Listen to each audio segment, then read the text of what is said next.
धर्म ग्रंथों के अनुसार एक बार महर्षि दुर्वासा के श्राप के कारण स्वर्ग श्रीहीन हो गया था और इंद्र सहित सारे देवता शक्तिहीन हो गए थे। ऐसे में सभी देवता भगवान विष्णु की शरण में गए। भगवान विष्णु ने देवताओं को असुरों के साथ मिलकर समुद्र मंथन करने का उपाय बताया और यह भी बताया कि समुद्र मंथन से अमृत की प्राप्ति होगी, जिसे पीकर आप सब अमर हो जाएंगे। यह बात जब देवताओं ने असुरों के साथ राजा बलि को बताई तो वह भी अमृत प्राप्ति के लोभ में समुद्र मंथन के लिए तैयार हो गए। इसके बाद वासुकी नाग की नेति बनाई गई और मंदराचल पर्वत की सहायता से समुद्र को मंथना प्रारंभ किया गया, जिसके परिणाम स्वरूप एक एक करके समुद्र से 10 रत्न निकले, जिनका विवरण निम्न है। एक हलाहल विष। समुद्र मंथन से सबसे पहले जल का हलाहल विष निकला, जिसकी ज्वाला बहुत तीव्र थी। हलाहल विष की ज्वाला से सभी देवता तथा दैत्य जलने लगे और उनकी चमक फीकी पड़ने लगी। इस पर सभी ने मिलकर भगवान शंकर की प्रार्थना की।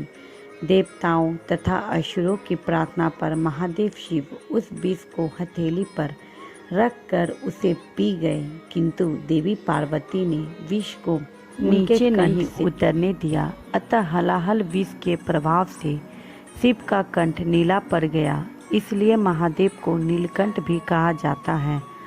हलाहल विष को पीते समय शिव की हथेली से थोड़ा सा विष पृथ्वी पर टपक गया, जिसे सांप, बिच्छू आदि विषैले जंतुओं ने ग्रहण कर लिया।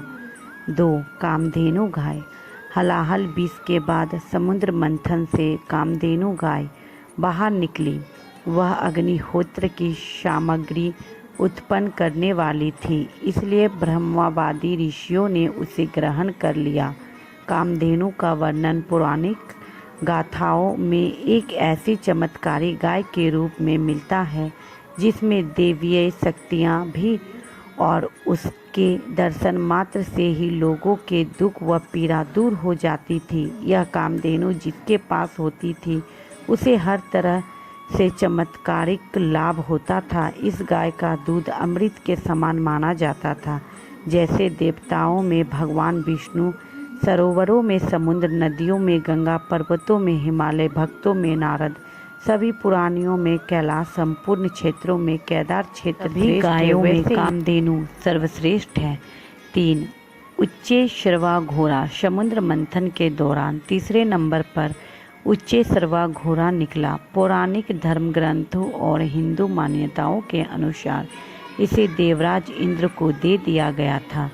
उच्चैश्रवा के कई अर्थ हैं, जैसे जिसका यश ऊंचा हो, जिसके कान ऊंचे हो अथवा जो ऊंचा सुनता हो। इस घोड़े का रंग श्वेत था। उच्चैश्रवा का पोषण अमृत से होता है और इसे घोड़े का राजा कहा जाता है। 4. ऐरावत हाथी। समुद्र मंथन के दौरान चौथे नंबर पर ऐरावत हाथी निकला। ऐरावत देवताओं के राजा इंद्र के हाथी का नाम है। समुद्र मंथन से प्राप्त रत्नों के बंटवारे के समय ऐरावत को इंद्र को दे दिया गया था। ऐरावत को शुक्लवर्ण और 4 दांतों वाला बताया गया है। रत्नों के बंटवारे के समय इंद्र ने इस दिव्य गुण युक्त हाथी को अपनी सवारी के लिए ले लिया था, इसलिए इसे इंद्रहस्ती तथा इंद्रकुंजन भी कहा जाता है। 5. कौस्तुभ मणि। समुद्र मंथन के दौरान 5वें नंबर पर कौस्तुभ मणि प्रकट हुआ, जिसे भगवान विष्णु ने अपने हृदय पर धारण कर लिया। यह बहुत ही चमकदार थी और ऐसा माना जाता है कि जहाँ भी यह मणि होती है वहाँ किसी भी प्रकार की दैवीय आपदा नहीं होती है। 6. कल्प वृक्ष। समुद्र मंथन के दौरान 6ठे नंबर पर कल्प वृक्ष प्रकट हुआ। हिंदू पौराणिक मान्यताओं के अनुसार यह वृक्ष सभी इच्छाओं की पूर्ति करने वाला वृक्ष था। देवताओं के द्वारा इसे स्वर्ग में स्थापित कर दिया गया। कई पौराणिक ग्रंथों में कल्प वृक्ष को कल्पद्रुम एवं कल्पतरु के नाम से संबोधित किया गया है। 7. रंभा नामक अप्सरा। समुद्र मंथन के दौरान 7वें नंबर पर रंभा नामक अप्सरा प्रकट हुई। वह सुंदर वस्त्र व आभूषण पहने हुई थी और उनकी चाल मन को लुभाने वाली थी। वह स्वयं ही देवताओं के पास चली गई। बाद में देवता रंभा को इंद्र को सौंप दिया, जो उनके सभा की प्रमुख नृत्यगना बन गई। 8. देवी लक्ष्मी। समुद्र मंथन के दौरान 8वें नंबर पर देवी लक्ष्मी प्रकट हुई। श्री समुद्र से जब देवी लक्ष्मी प्रकट हुई तब वह खिले हुए श्वेत कमल के आसन पर विराजमान थी।